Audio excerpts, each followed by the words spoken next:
नमोस्तु महाराज जी, नमोस्तु महाराज जी, नमोस्तु एक शामी महाराज जी। महाराज जी, शब्दों को कोई स्पर्श नहीं कर सकता, पर शब्द सभी को स्पर्श कर लेते हैं। हमारे शब्दों का चयन कैसा हो कि ये स्पर्श प्रिय लगे। बहुत सुंदर है। ऐसा शब्द का प्रयोग करो जो गुदगुदाए, ऐसा शब्द न कहो जो चुभे। अब हमें देखना है कि मेरे कौन से शब्द चुभने वाले और कौन से शब्द सामने वाले को गुदगुदाने वाले हैं, और इसको हमें बताने की ज़रूरत नहीं है।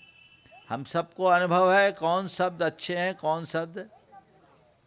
तो दूसरों के जो शब्द हमें चुभते हैं, हमारे वे शब्द दूसरों को चुभेंगे ना। सजगता और सावधानी रखनी पड़ेगी। वाणी संयम का अभ्यास करिए। ओम बच्चों, वाणी संयम का अभ्यास करिए। बिना अभ्यास के वचनों पर संयम नहीं होगा। आपने सवाल कर लिया, मैंने उत्तर दे दिया, इतने से शब्दों पर संयम आ जाए तो दुनिया पलट जाए। 4 काम कीजिए।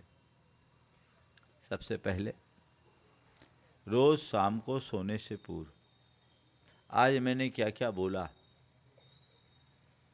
उसकी समीक्षा कीजिए, और जिससे भी गलत बोला उससे क्षमा मांगिए मन ही मन।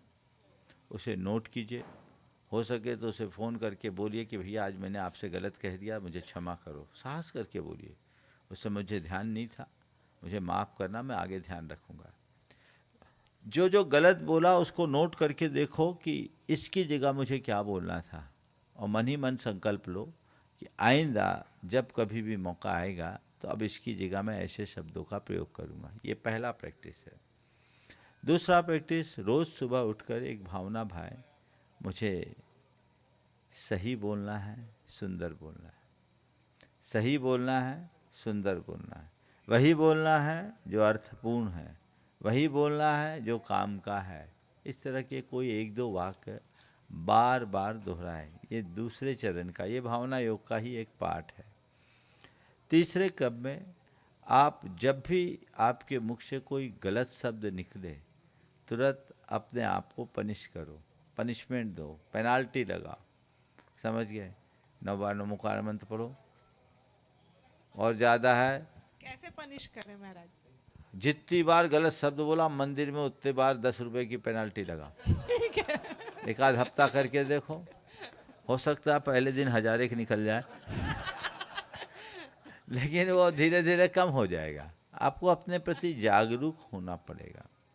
ये तीसरा उपाय है जो हम अपने आप को पेनाल्टी दें। समझ गए?